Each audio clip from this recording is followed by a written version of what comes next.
नमस्कार। श्रीमद् भगवत गीता की इस विचार यात्रा में आपका स्वागत है। ये हमारा 18वां पड़ाव है। आज हम पहले अध्याय के 18वें श्लोक पर थोड़ा गहराई से बात करेंगे।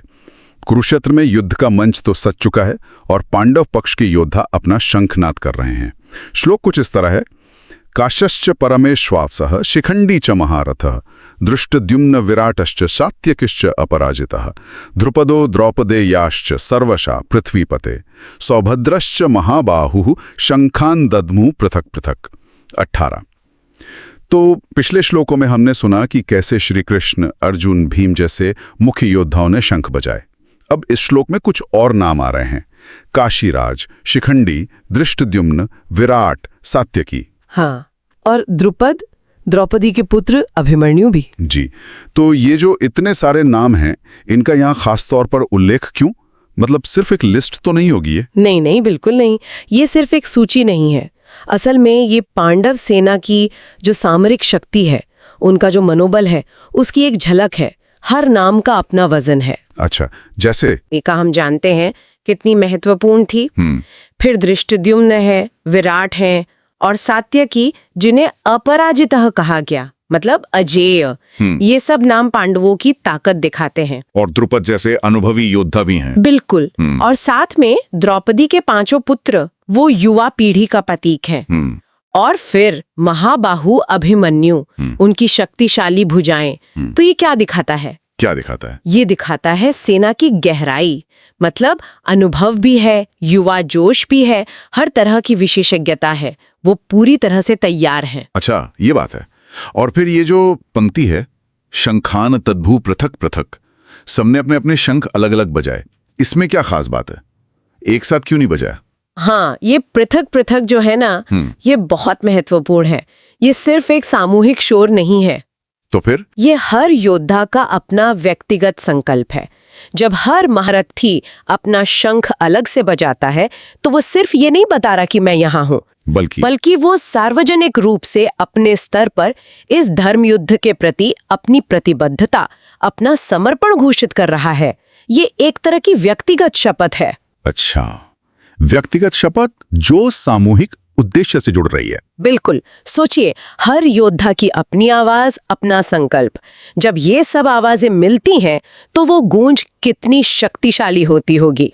ये सिर्फ संख्या बल नहीं है, ये एकीकृत संकल्प की शक्ति है। और शायद इसी वजह से अगले श्लोक में कहा गया कि कौरवों के हृदय विदीर्ण हो गए। जी हाँ, क्योंकि ये केवल शोर नहीं था, ये धर्म की स्थापना के लिए हर योद्धा का व्यक्तिगत आह्वान था, एक तरह का मनोवैज्ञानिक दबाव भी। तो ये जो व्यक्तिगत प्रतिबद्धता है और उसे सबके सामने जाहिर करना, इसकी आज के जीवन में क्या प्रासंगिकता है? क्या आज भी ये उतना ही मायने रखता है? हाँ, निश्चित रूप से। जीवन में भी तो कई बार हमारे सामने कुरुक्षेत्र जैसी चुनौतियां आती हैं, है ना? हाँ, बिल्कुल। कोई बड़ा प्रोजेक्ट हो, कोई नैतिक संघर्ष हो, सही, या समाज के लिए कुछ करना हो। ऐसी हर स्थिति में अपने सच के साथ, अपने कर्तव्य के साथ व्यक्तिगत रूप से खड़े होना और उसे स्पष्ट रूप से व्यक्त करना, उसमें एक अलग ही शक्ति होती है। मतलब अपनी आवाज उठाना, अपनी शंखध्वनि करना। हाँ, आप कह सकती हैं। और ये सिर्फ दूसरों को दिखाने के लिए नहीं है। जब हम अपनी प्रतिबद्धता जाहिर करते हैं, तो हम खुद अपने संकल्प के प्रति ज्यादा जवाबदेह महसूस करते हैं। अच्छा, ये बात तो है। खुद को भी बल मिलता है। जी, अंदर से एक दृढ़ता आती है, जैसे उन योद्धाओं को अपने शंखनाद से उत्साह और बल मिला होगा। जैसे किसी टीम में अगर हर सदस्य अपनी जिम्मेदारी समझे और कहे कि हाँ, ये मेरा काम है और मैं इसे करूंगी, तो पूरी टीम का हौसला बढ़ता है। बिल्कुल सही कहा। और यहाँ जरूरी ये है कि ये घोषणा अहंकार से न निकले, बल्कि एक सही उद्देश्य, एक बड़े लक्ष्यों के प्रति समर्पण से हो। ये अपनी भूमिका स्वीकार करने जैसा है। जब अलग अलग लोग अपनी अपनी खासियत और संकल्प के साथ एक नेक काम के लिए साथ आते हैं, तो उनकी मिलीजुली ऊर्जा कमाल कर सकती है। ये श्लोक हमें यही सिखाता है। तो संक्षेप में कहें तो गीता के अध्याय 1 का ये 18वां श्लोक हमें व्यक्तिगत वीरता, संकल्प और उस संकल्प को एक बड़े उद्देश्य के लिए सबके सामने रखने का महत्व सिखाता है। हर एक का योगदान अहम है। जी, और ये हमें सोचने पर भी मजबूर करता है कि आज की इस भागदौड़ भरी जिंदगी में, इतने शोर में, हमारी अपनी खास शंखध्वनि क्या है?